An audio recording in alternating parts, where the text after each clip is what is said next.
Boa tarde a todos. Hoje a gente tem o prazer, então, de receber aqui no Polo do Instituto de Estudos Avançados de Ribeirão Preto a professora Zilá Luz Paulino Simões. A professora Zilá é a nossa colega do Departamento de Biologia, aqui da Faculdade de Filosofia. Já trabalhamos aí em várias comissões, várias, empreitadas, né? E eu queria só, para quem não conhece, falar um pouquinho do currículo da professora Zilá. Ela, então, é docente aqui da nossa faculdade. Ela fez parte da tese dela na Universidade de Tübingen.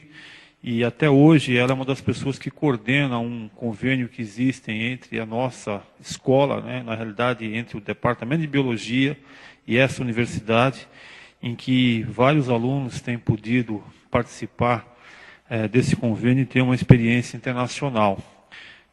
Acho que nesse sentido até o Departamento de Biologia foi um pouco precursor na internacionalização da graduação. E a professora Zilá tem mais de 77 artigos publicados e revisados nas principais revistas, de modo que é uma satisfação tê-la aqui hoje falando sobre um tema que ela vem pesquisando há bastante tempo. A gente está transmitindo esse evento e, para nossa surpresa, a gente está tendo um público maior online do que presencialmente. Então, eu queria até explicar. Não tem problema. Então, embora a gente não tenha uma audiência talvez tão grande quanto gostaríamos aqui, mas depois vamos passando os números e você vai ver que tem bastante gente que acessa o site e acompanha de longe. São as modernidades, né? Então, eu queria mais uma vez agradecer ao professor Zilá e passar a palavra para ela. Bom, não só é um prazer, mas também é uma honra, né, estar aqui por exemplo, não é mais honra ainda, porque é por causa do próprio público, né? Porque são pessoas que eu prezo muito e tenho a maior alegria de vê-las aqui num momento tão importante, onde eu posso divulgar o meu trabalho, um trabalho, como disse o professor Bafa, de alguns anos, né? Não vou falar quantos, mas nós temos perseguido esse modelo já há algum tempo, e eu acho que eu sou encantada com ele, sou apaixonada por esse modelo, e eu gostaria de conquistar vocês também, aqueles que não estão tão habituados a ouvir falar das abelhas sociais. Então, dieta e castas, não é por si só, é um tema bastante instigante, e o exemplo das abelhas sociais, aí nós vamos entrar com um modelo. Ah, tá lá, não tinha visto, eu tinha visto só de cá. Tá ótimo. Então, é um modelo que foi por muito tempo, pela própria natureza dele, a abelha, por muitos séculos, ela chama atenção por si só. Ela sempre foi considerada um excelente polinizador, ela sempre foi considerada um inseto útil. Então, não houve necessidade de dar grandes voos em relação às pesquisas com abelhas. E as pesquisas caminharam maravilhosamente dentro daquele ambiente, mas há 20 anos atrás, mais ou menos, os pesquisadores começaram a acordar para a riqueza daquele modelo que estava nas próprias mãos e que não havia sido ainda totalmente explorado. O grande modelo explorado em insetos, Drosophila melanogaster, não preciso falar para ninguém, não é? Que é um modelo preferencial para o desenvolvimento de alguns protocolos. Então, mais abelha, né, na minha opinião, eu acho que na opinião da maioria que está aqui, né, presente, não online, mas presente, eu acredito que saiba mesmo que é um modelo muito rico, muito mais rico do que a Drosophila, do que a própria Drosophila, embora a manipulação desse modelo seja um pouco mais difícil, um pouco mais sacrificada. Então, para as pessoas que não conhecem esse modelo, eu vou apresentar, não é, o exemplo das abelhas sociais, mas antes de apresentar as abelhas sociais, eu vou apresentar a nossa própria sociedade, né? Então, tal como as abelhas sociais, nós trabalhamos numa sociedade, né? As pessoas, nós tivemos uma troca dessa população, né, de estudiosos de abelha ao longo desses 40 anos. Estão aqui presentes, eu acho, a maioria daqueles que colaboraram, está muito perto, que colaboraram com os dados que eu vou apresentar aqui hoje, e cada vez que eu passar por um tipo de dado, eu gostaria de destacar as pessoas. É claro que eu não tenho condições de colocar todo mundo, mas garanto para vocês que a nossa sociedade é quase perfeita. Agradeço, então, a todos esses que estão presentes aqui, aqueles que estão ausentes também. E eu, muito, selfish, coloquei também a minha própria foto, porque eu gosto muito de participar desse grupo. Bom, a abelha Apis mellifera, o nosso modelo. Só de olhar esse modelo, ele já é encantador, nós temos um ovo, e este ovo, ao originar uma larva, pode seguir caminhos diferentes do desenvolvimento. Ou seja, dependendo da dieta que a larva originada desse ovo recebe, se for uma larva fêmea, ela pode dar origem a uma operária ou a uma rainha. Isso aí é muito conhecido, é um velho conhecido, é uma verdade que já habita os livros há mais de 200 anos. Mas, para as pessoas que não estão habituadas, não precisa ser um especialista para perceber que esses organismos são completamente diferentes. Mais inocentemente, poderemos começar com a cor, com o aspecto dessa abelha. Depois, poderemos até fixar nesses pequenos detalhes, podemos também nos fixar no tamanho e saber que esta daqui, eu posso dizer para vocês, essa aqui é uma operária, esta é uma rainha. 2 organismos completamente diferentes, originados de uma mesma larva, a partir de uma dieta diferencial na fase muito prematura da vida larval. Então, eu vou mostrar para vocês também diferenças um pouco mais profundas ou detalhes dessas diferenças que identificam uma operária ou uma rainha. Então, uma larva com diferentes dietas pode originar 2 organismos totalmente diferentes, com comportamentos diferentes, morfologias diferentes e fisiologia diferente. Ou seja, já não é tão nova essa abordagem aqui, de 2003. Vários autores já chamaram a atenção sobre o efeito dos nutrientes, dos aminoácidos e carboidratos sobre a via de insulina, seja nos vertebrados, através do insulin growth factor, dos insulin-like peptides de drosófila ou dos receptores de bombixina, ativados por diferentes circunstâncias aqui. Essas vias são ativadas e podemos ter, então, a ativação desse gene aqui, que é responsável por divisão celular e crescimento. Ou seja, dependendo da dieta que o nosso animal receber, ele pode ter um crescimento diferencial ou não, ativando essa via aqui, que é uma via especializada em tradução de proteínas, ou seja, o aumento de síntese de proteína, ou então, ativada essa via aqui, através de SK, nós temos a síntese de proteína e crescimento. Isso independente, quase independente do organismo que nós estivermos vendo. E, então, ativado pela alimentação diferencial, nós vamos ter também um desenvolvimento diferencial. O primeiro dele, que salta aos olhos de qualquer estudante, de qualquer pesquisador, é o desenvolvimento do aparelho reprodutor de operária e de rainha. A rainha, durante o desenvolvimento, mantém em seu organismo 2 ovários magníficos, com até 200 ovaríolos, que são essas unidades produtoras de ovos aqui.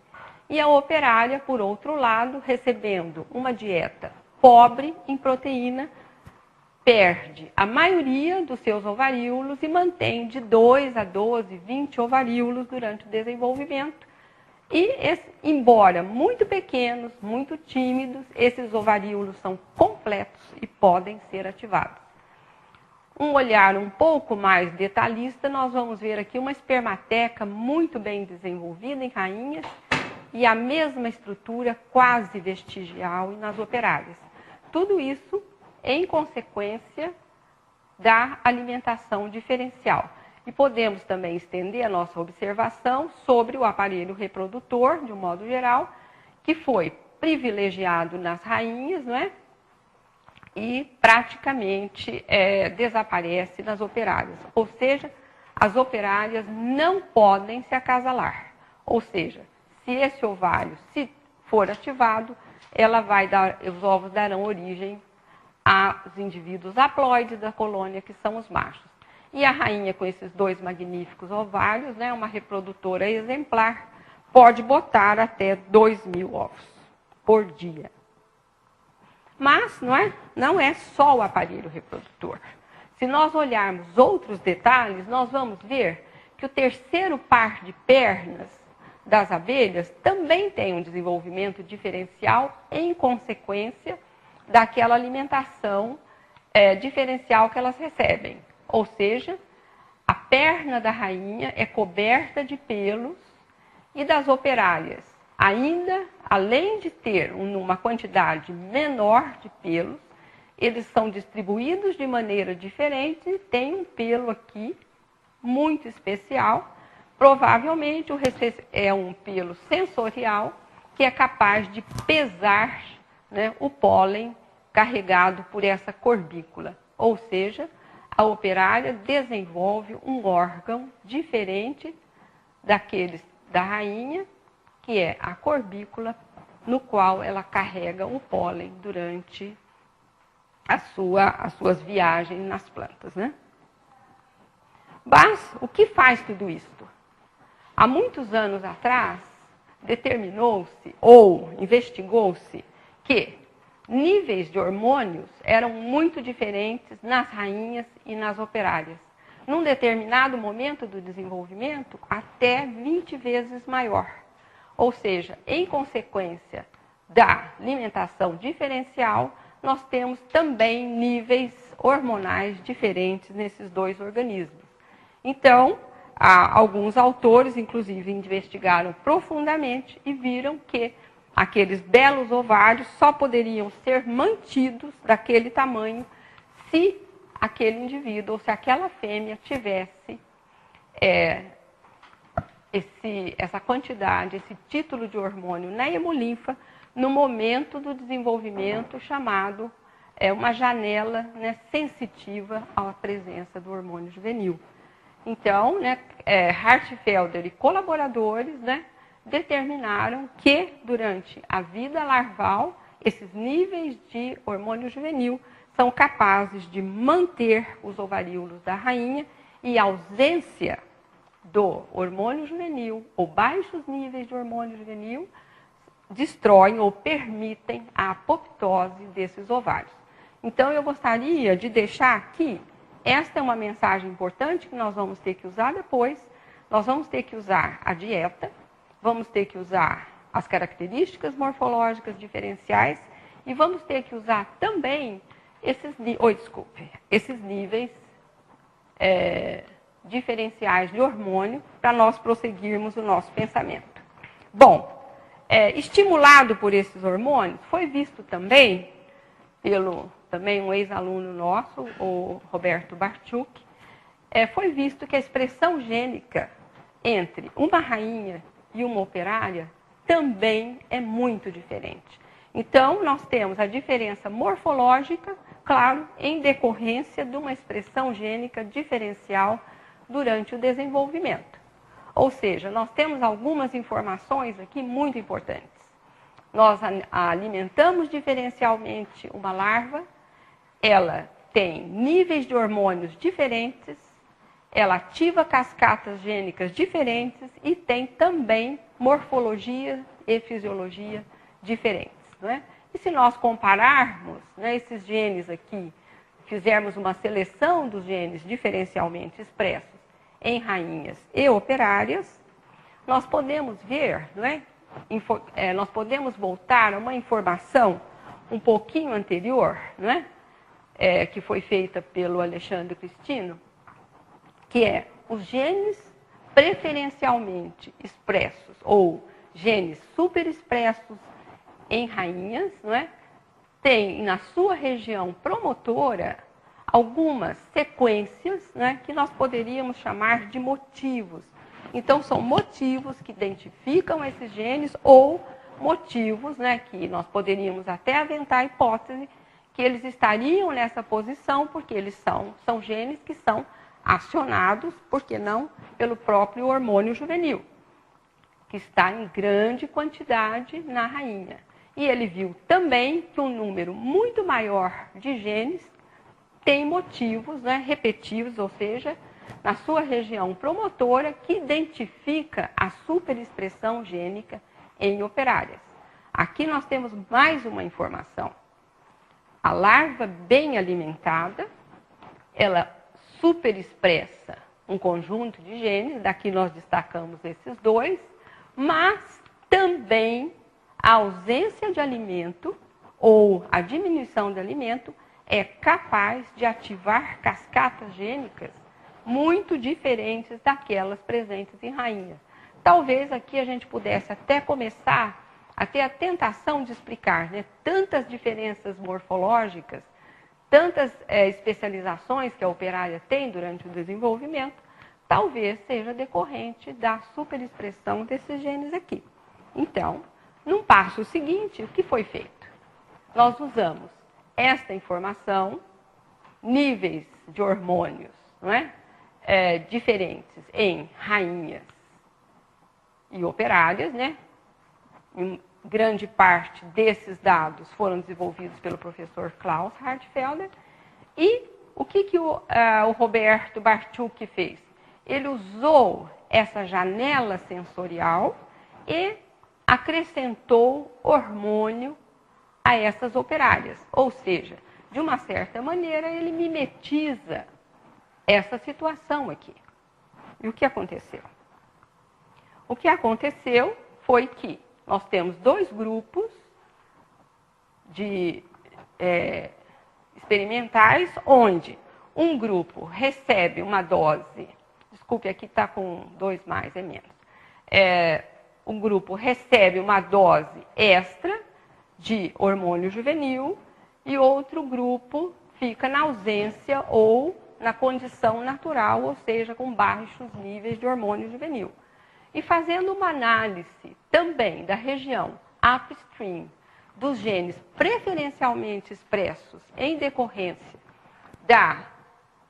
desse tratamento hormonal, eles viram que 13 motivos se repetiam de uma maneira mais ou menos consistente nestes genes aqui. Em outros também, mas esses aqui foram destacados porque esses motivos que estão na região upstream dos genes respondem à presença de uma grande quantidade de hormônio juvenil, claro, mas também nós já vimos que respondem também a níveis baixos de hormônio juvenil. E entre esses genes, né, superexpressos ou preferencialmente expressos em decorrência da aplicação ou não de hormônio juvenil, nós temos sítios de ligação a esse gene aqui, denominado ultraspiracle. Esse gene ultraspiracle, né, foi durante algum tempo e agora volta à cena como o gene, né, responsável ou uma sequência responsável pela ligação ao hormônio juvenil ou uma resposta ao hormônio juvenil. Então, essa sequência corresponde ao motivo, né, que já tinha sido descrito em Drosophila e que está presente também em 2 genes aqui de maneira muito especial, nesse gene aqui, esse motivo aqui e este motivo aqui. Então, ao tratar aquelas abelhas ou deixar aquelas abelhas na ausência do hormônio juvenil, nós temos genes que são superexpressos e que em sua região, né, na região upstream, tem alguns motivos capazes de identificar com a ação do hormônio juvenil. Então, nós ficamos muito felizes, né, com esses resultados. O Roberto é feliz até hoje, desde 2007. Por quê? Porque quando nós temos altos títulos de hormônio juvenil, nós temos alguns genes muito importantes que se expressam preferencialmente. E estes genes, eu chamei a atenção desse daqui para vocês, né? TOR, que é o receptor, né? É um receptor que é responsável pelo aumento de divisão celular e crescimento. E nós temos aqui aquele indivíduo que cresce muito, não é? Então, nós temos genes que são chamados genes do fisiometabolismo, responsáveis pelo aumento de tamanho. E ele viu também que aqueles indivíduos que não receberam uma dose extra de hormônio juvenil expressavam preferencialmente ou superexpressavam esses genes aqui, já descritos na literatura como genes de desenvolvimento, responsáveis pela alteração de caracteres morfológicos. Nós poderíamos pensar já imediatamente, né, nos ovários, nós poderíamos pensar na corbícula, nós poderíamos pensar no comportamento, na capacidade que as operárias têm de aprender e de transmitir o conhecimento, que elas têm uma capacidade cognitiva muito alta. Então, esses genes do desenvolvimento também chamaram bastante atenção. E, olhando esses genes mais de perto, não é? Coincidindo quase com a divulgação do genoma de Apis mellifera, que foi em 2006 e que nós participamos também ativamente, né? Foi possível, né, ver que esses genes preferencialmente expressos têm verdadeiramente uma estrutura especial, em consequência dos altos títulos de hormônio juvenil. Ou seja, os hormônios juvenil, esses títulos altos de hormônio juvenil fazem uma diferença muito grande e cria nesta perna das operárias, na perna posterior dessas operárias, uma corbícula que está ausente na rainha. Então, nós não temos um órgão maior ou um órgão menor em relação à presença desse hormônio, mas nós temos uma presença e uma ausência, né, de uma estrutura na rainha, né? Então, repito para vocês aquele slide, a perna da rainha, a perna da operária com a corbícula, a perna da rainha sem a corbícula, e chama a atenção, né, que deixou também a Ana Durvalina também muito feliz, que além do número de pelos aqui na perna da rainha, a inserção, né, desse pelo é diferente da inserção observada nas operárias. Essa inserção aqui quase nos garante que ele é um pelo sensorial e que ligado a ele nós vamos ter um neurônio. Ainda não conseguimos enxergar esse prolongamento, esse neurônio, mas nós acreditamos firmemente que esse aqui é um pelo sensorial. Ou seja, quando a operária carrega essa bolota de pólen, ela avalia o peso dessa bolota de pólen com esse pelo sensorial aqui.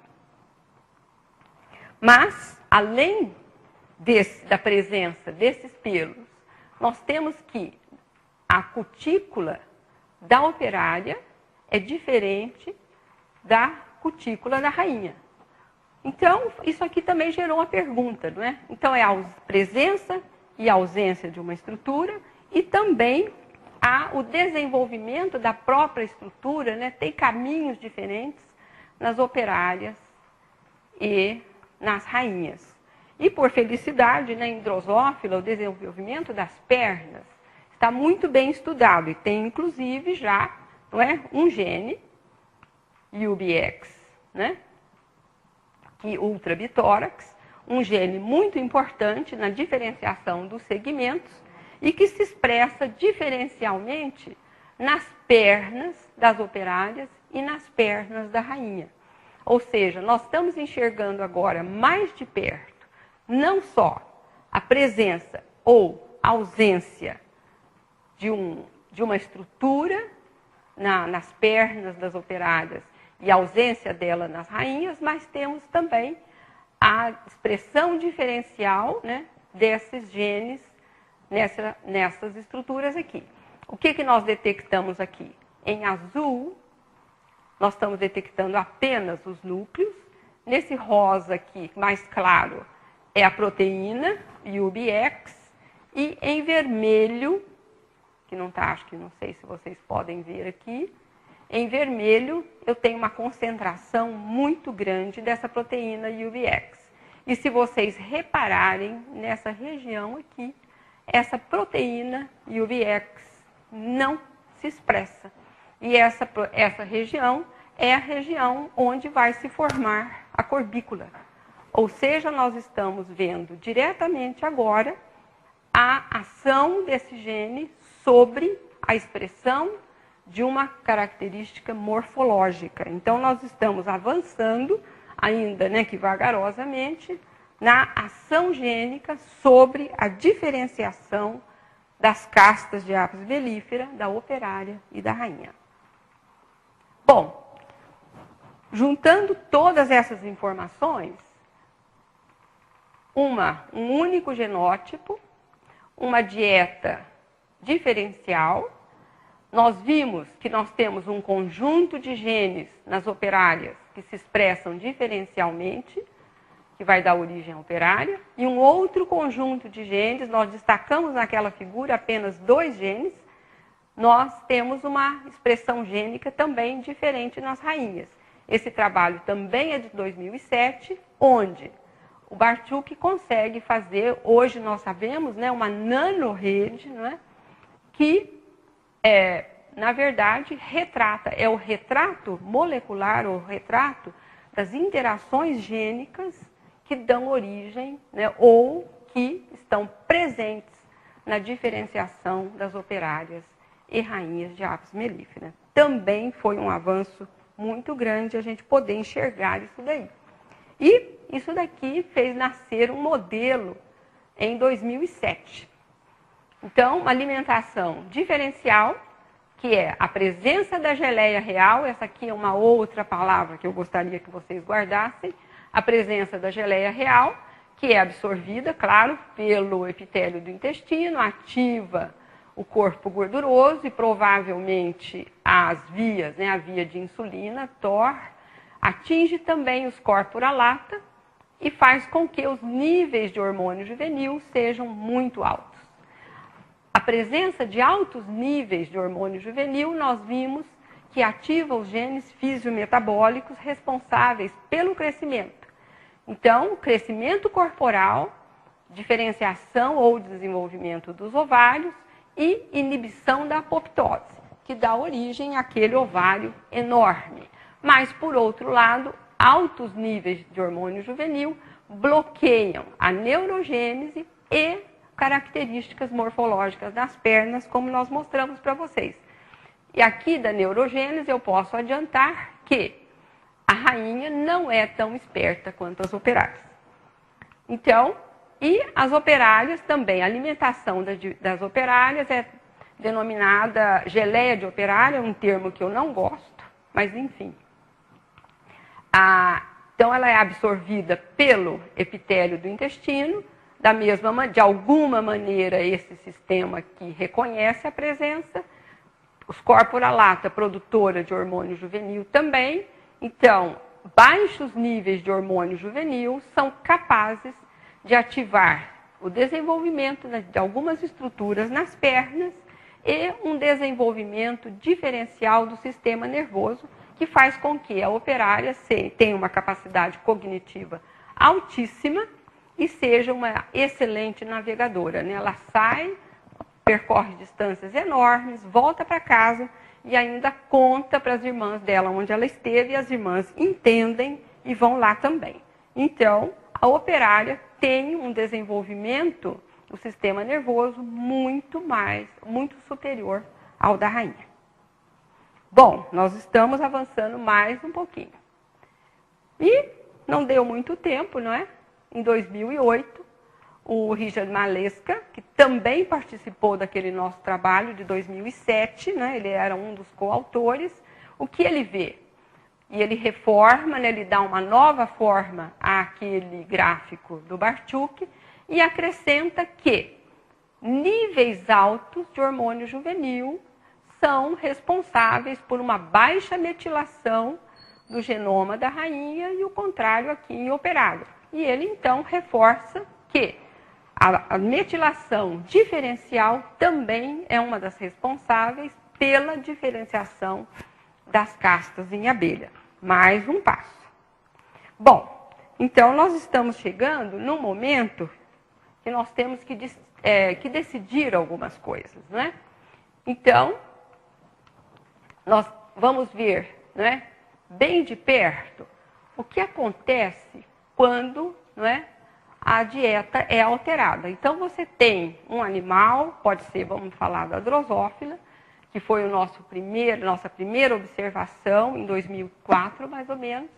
Quando trocava o alimento de drosófila, a expressão gênica era totalmente diferente. Né? Um trabalho publicado nos Estados Unidos, onde eles trocaram o alimento de drosófila de banana para milho. E tiveram, então, uma expressão diferencial muito grande, uma expressão gênica diferencial muito grande. E o modelo APIS foi testado em drosófila. Ou seja, essa alimentação diferencial que nós vimos, essa dieta diferencial de abelhas, foi oferecida às drosófilas, não é? Então, os nutrientes, não é? Esses aminoácidos foram alterados, aumentou-se, né, a presença de um determinado aminoácido na comida da drosófila. Esta via foi ativada, mas principalmente o autor olhou principalmente aqui, né, para a nossa imensa tristeza. O que ele fez? Esse autor, Kamakura, em 2011, isola da geleia real, ou seja, daquela geleia que é usada para alimentar as rainhas, ele isola esta proteína e oferece a quem? A Drosophila melanogaster. E o que ele vê?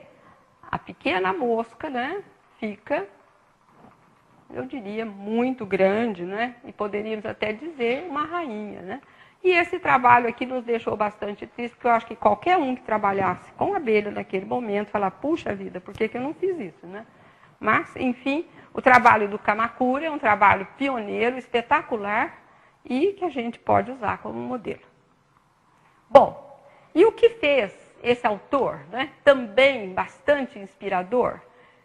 Li et al., né? Li não é um nome muito fácil da gente identificar, né?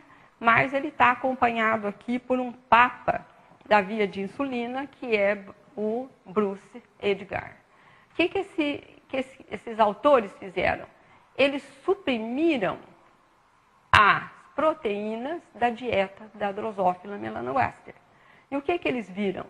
Que não só você tem a inibição de um número muito alto de genes, menor do que a ativação. Então, a gente pode pensar em operária, né, ela ativa uma quantidade enorme de genes quando ela tem uma dieta rica em carboidratos. E isso daqui se repete nessa situação. Então, a mesma via que ele pega como parâmetro para as análises dele, ele pega PI3K, que está logo abaixo do receptor de insulina, e verifica também uma expressão diferencial quando ele tira as proteínas, aumenta muito os genes inibidos pela ausência da proteína. Só que ele vê uma coisa interessante também, né, que a gente não vê em abelha, ou seja, ninguém nunca tentou, talvez seja até interessante. Ele consegue, depois de algumas horas, se ele retornar aquelas proteínas, a expressão gênica volta ao normal. Ou seja, não é uma coisa definitiva. Bom, mais aquela informação que eu falei que nós deveríamos guardar. Os níveis de hormônio juvenil, nós vimos que é muito importante. E eles são controlados por uma esterase. Né? Quem descreveu essa esterase também foi uma aluna nossa, Aline Maquert. E o que ela viu? Que nas operárias, os níveis da esterase do hormônio juvenil são mais altos do que nas rainhas. Lógico, porque as operárias não podem deixar os níveis de hormônio juvenil subir. tem que manter os níveis de hormônio juvenil baixos. E, ao contrário, a rainha tem níveis da esterase do hormônio juvenil baixos, não é? Para poder permitir que o hormônio suba e ela tenha aqueles magníficos ovários e seja uma excelente reprodutora. Então, o que é a outra Aline? Né? Precisa ser Aline para trabalhar com esterase. Não é? Então, o que é a outra Aline? Também uma aluna nossa. O que ela fez? Não é? Então, vamos usar. Não é? Hoje, a abelha entra num mundo, né, de protocolos muito mais avançados do que antigamente, e a gente tem a oportunidade agora de manipular os genes das abelhas, coisas que nós não tínhamos no passado. A drosófila você cria em cima de um balcão, nem precisa ter muita temperatura, umidade controladas, mas em abelhas você tem que ter um controle muito grande do desenvolvimento e ela tem que voar, porque senão ela fica numa condição que não é ideal. Então, não sei se ainda prevalece, o Klaus talvez possa me dizer, não é? Mas quem tentou acha que para manter uma colônia transformante ou um mutante, a gente precisaria do ambiente do tamanho de um campo de futebol. Então, ou seja, não é fácil para quem trabalha com abelha criar mutantes ou transformantes. Mas, não é? O silenciamento gênico veio, né, definitivamente nos ajudar e nós podemos trabalhar agora, nós podemos silenciar os genes e ver quais são as consequências desse silenciamento. Então, e também uma outra família, né, muito importante, que são os RNAs não codificadores, também entraram em cena como os grandes reguladores do desenvolvimento, da reprodução, da divisão celular e outros tantos, né? E da imunogênese e outros tantos. Então, o que nós fizemos? O que a Aline fez, né? Ela silenciou a esterase do hormônio juvenil em vários grupos, 10 grupos, e selecionou aqueles tratados, né, que tiveram o gene mais silenciado. E nós tínhamos também 10 grupos controles e ela selecionou 3 grupos que nós dispusemos a sequenciar os microRNAs, ou seja, aquelas moléculas reguladoras capazes de dirigir, capazes de regular aquele desenvolvimento que nos encantou tanto, que é a rainha operária. E nós selecionamos aqui para mostrar para vocês que, em consequência do silenciamento, nós selecionamos alguns microRNAs que nós consideramos muito importantes. 14, né, foi apenas por conforto, né, porque o número é muito alto. Então, nós selecionamos 14 microRNAs que foram sequenciados dessas amostras aqui.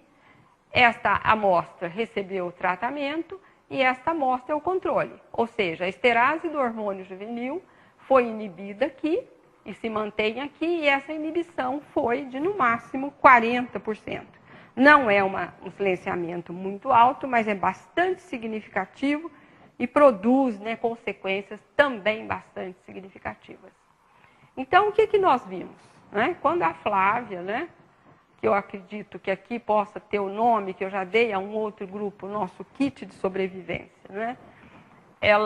Quando a Flávia analisou as tréplicas, né, que foram sequenciadas, ou seja, ao redor de 60 milhões de sequências, né, brutas, cruas, né, do grupo controle, ou seja, do grupo que não teve a esterase silenciada, quando foi comparado com o grupo que teve o silenciamento da operária, da esterase, não precisaria, né, ser muito esperto, né, para ver que alguma coisa tinha acontecido.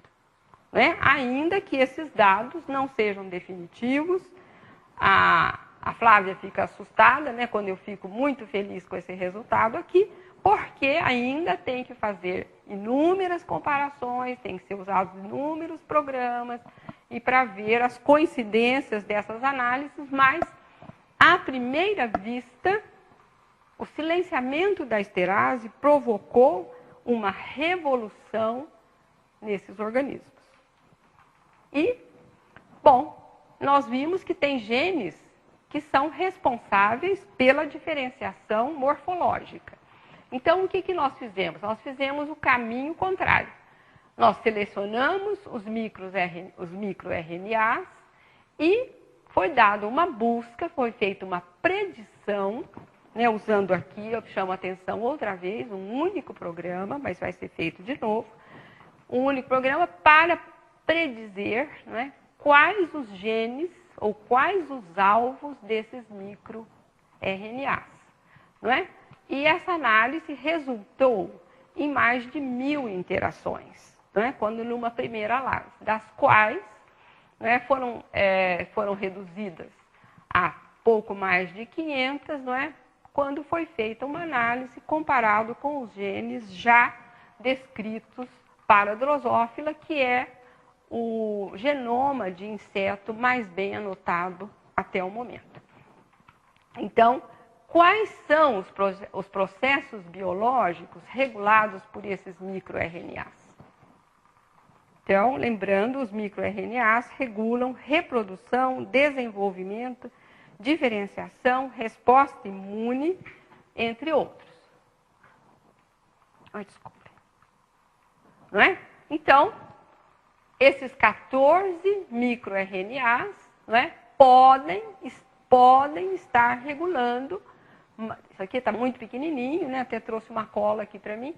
Esse está regulando a uma quantidade enorme de genes, como era de se esperar, não é? Porque eles estão dirigindo desenvolvimentos completamente diferentes. Então, uma análise um pouco mais próxima, e vamos comparar os nossos resultados de 2007 com esses agora de 2012. Então, altos níveis, genes do fisiometabolismo, baixos níveis de hormônio juvenil, genes do desenvolvimento, e agora nós temos que fazer uma ginástica nos nossos próprios neurônios, né? Porque o que significa silenciar a esterase do hormônio juvenil? Significa que nós vamos ter altos níveis de hormônio juvenil. Se nós temos altos níveis de hormônio juvenil, nós estaremos deslocando o desenvolvimento na direção das rainhas e estaríamos, então, deprimindo ou inibindo os genes do desenvolvimento, aqueles que alteram a diferenciação morfológica. Então, quando nós fizemos essa predição aqui, o que nós percebemos? Exatamente aquilo que a gente nem sonhou que fosse ver, né? Estava absolutamente correto. Então, o que nós temos? Nós temos genes do desenvolvimento, não é? Preditos como regulados por aqueles microRNAs superexpressos. Ou seja, esses genes estão inibidos. E que genes são esses, não é? São os genes do processo de desenvolvimento, que é esse segundo aqui, desculpe, esse aqui, ó, né? Que está superexpresso, não é? De regulação do metabolismo, do desenvolvimento diferencial de órgãos, regulação de processos metabólicos e sistema nervoso, e, células, diferenciação celular, etc. Ou seja, esses genes foram inibidos, ou seja, esse organismo que esteve a esterase do hormônio juvenil inibida está dirigindo o seu desenvolvimento para as rainhas, né? Então, a nossa pequena rede aqui de 2007, né? E também podemos agora acrescentar no nosso esquema modificado aqui de Malesca 2008, foi modificado pela Aline, pela segunda Aline, né? Nós acrescentamos aqui a Royal Actina, que não estava naquele esquema do Malesca, e acrescentamos também aqui a esterase do hormônio juvenil, né? Nós tivemos que substituir pela metilação.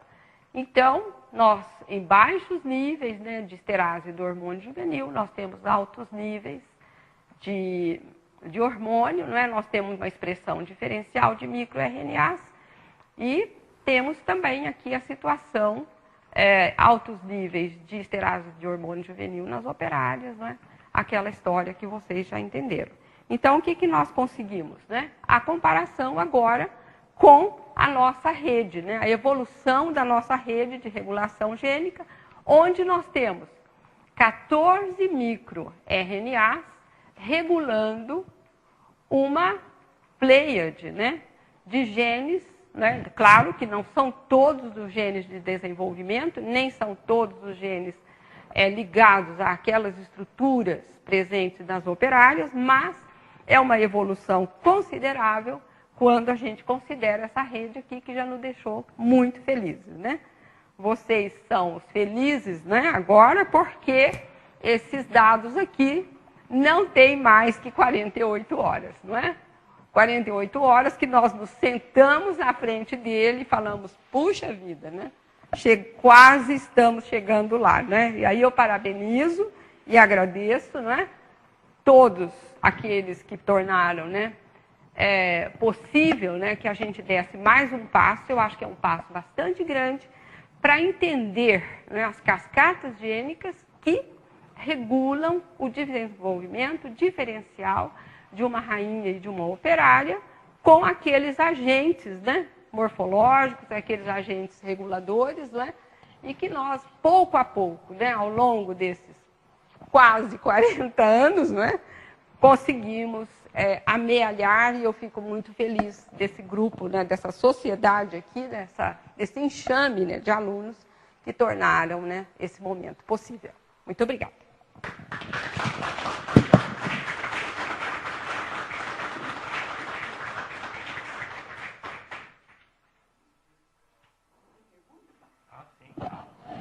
Bem, agradecer à professora Zilar e está aberto a perguntas. Uma coisa que me ocorria ali é se a gente pode extrapolar esse modelo para outros seres, e em que medida isso seria válido ou não, porque, sem dúvida, é um resultado, né, que nos deixa pensar, né, quando a gente analisa situações de subnutrição na população, né, pensar na ânima nobile agora, o que você poderia dizer sobre isso? A gente não deixa de pensar isso, né, Bafa? Eu acho que é uma tentação, né? E o que me deixou mais feliz é que aquele autor, né, que eu citei, que eu admiro muito, que é o Bruce Edgar, que trabalha com esses modelos que ele constrói. São com drosófila, mas na verdade ele é do Instituto de Câncer, não é? Então ele trata, né, ele procura fazer exatamente isso. Desvendar esse modelo, né, de nutrição, de expressão gênica diferencial e transportar para os mamíferos, no caso que ele trabalha, né, que é com o homem, e ele trabalha muito com câncer também, o instituto dele bastante com câncer. Mas, e outra coisa que me deixou bastante animada com esse último trabalho dele, na verdade, aquela figura ele traz para um trabalho mais recente ainda, em 2012, aí fica a esperança, né? Se você retornar à nutrição, você é capaz de reverter aquele processo angustiante daquela ativação daqueles genes, né, que não deveriam ser ativados naquele momento. Então, é uma esperança. Não é? E, no caso de câncer, não é? Está mais do que claro que a expressão diferencial leva a tragédias incríveis, né? Nós temos na audiência algumas pessoas que fazem modelagem, matemática e computação. Então, a outra pergunta era, esse modelo que você coloca, né, no fundo é uma rede, e esse pessoal está acostumado a mexer com isso, né? Inclusive colocando ponderações nas interações, etc. Eu queria saber se se isso é plausível nesse caso, desejável, e aí talvez até fazer uma provocação para os especialistas que estão aqui na audiência, e o Evandro tem uma pergunta também.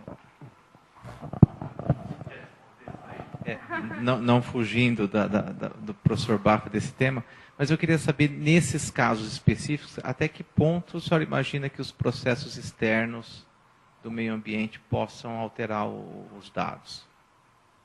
Com certeza. Na verdade, nós temos alguns experimentos nessa direção. E esse daqui teve um tratamento especial. Por quê? Não é muito fácil você fazer esse experimento, porque você está manipulando mesmo, né? Tanto o controle como o experimental. Então, o que nós fizemos? Nós temos outros trabalhos que eu não trouxe aqui, porque era uma área um pouquinho diferente, e a gente valida esses genes na bancada. E é uma coisa que encarece bastante, tanto monetariamente como em termos de tempo. E esse daqui, então, qual foi a decisão? Fazer essas 6 réplicas, para ver quanto, né, que uma biblioteca é equivalente à outra. Então, são 10 grupos. Claro, nós não tínhamos fôlego, né, para sequenciar os 20 grupos, por exemplo. Talvez fosse até mesmo o ideal, alguns grupos fazem isso. Então, nós selecionamos 3 controles, 3 tratados, e nós vimos até onde nós analisamos que esses grupos são equivalentes. Essas réplicas são equivalentes. Então, nós não temos, não escapa, né, muito da análise um grupo, por exemplo. Temos um grupo que produziu um número maior de diferenças. Parece-me que veio, a Flávia que me esclareça agora, o número de sequências é maior, Flávia, daquele terceiro grupo. Então, a própria Facility nos mandou um dos arquivos com um número muito alto de sequências. Então, a análise deve ser um pouco diferente. Então, essa normalização vai ser feita, tudo. Mas eu acredito que, até o momento, o controle do ambiente, né, nesse experimento, está razoavelmente controlado. Muito obrigado. Eu achei essa pergunta muito interessante porque ela nos leva a um problema conceitual. O que é influência, o que é ruído, o que é um estímulo importante, significativo para um organismo.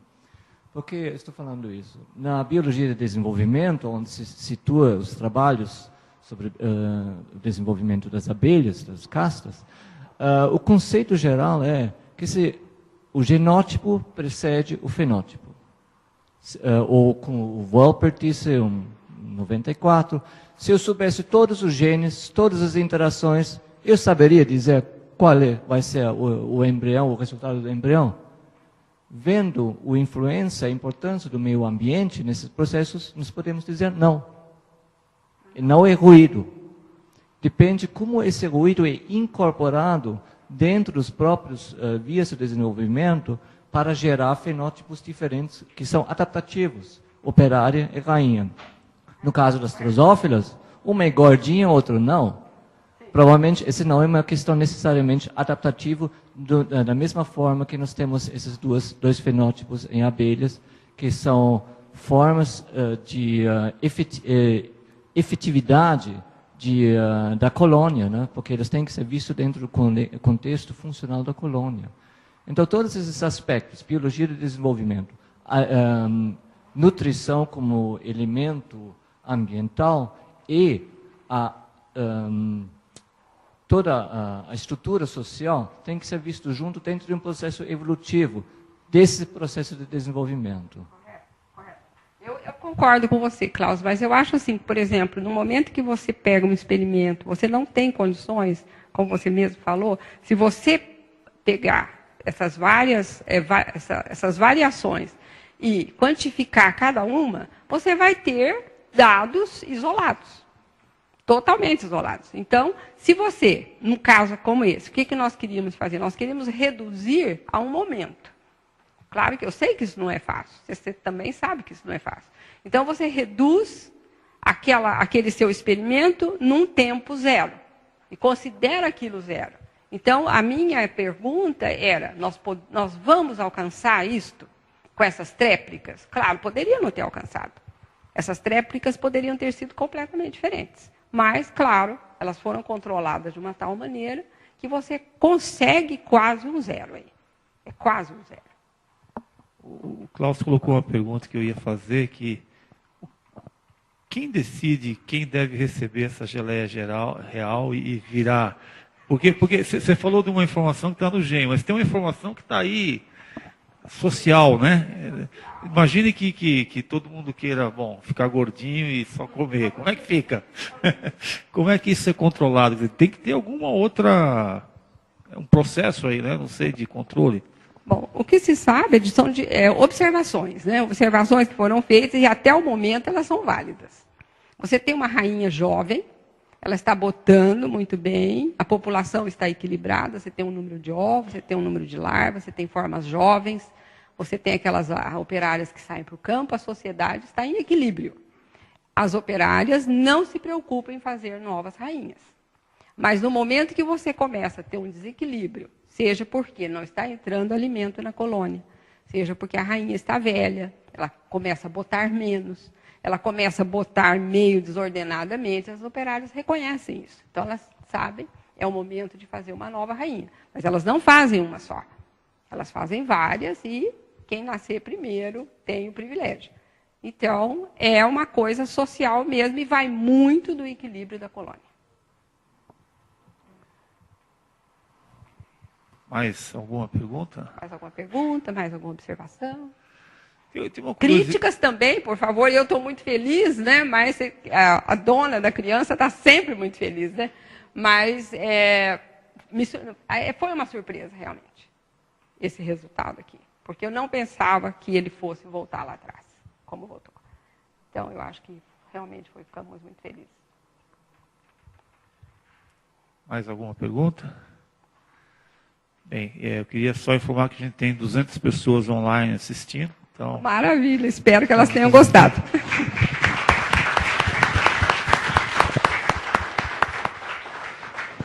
Então, eu queria agradecer a professora Zilá, a presença de vocês, e convidar para um coffee break aqui, para a gente possa continuar conversando sobre esse assunto, que sem dúvida é bastante estimulante. Muito obrigado.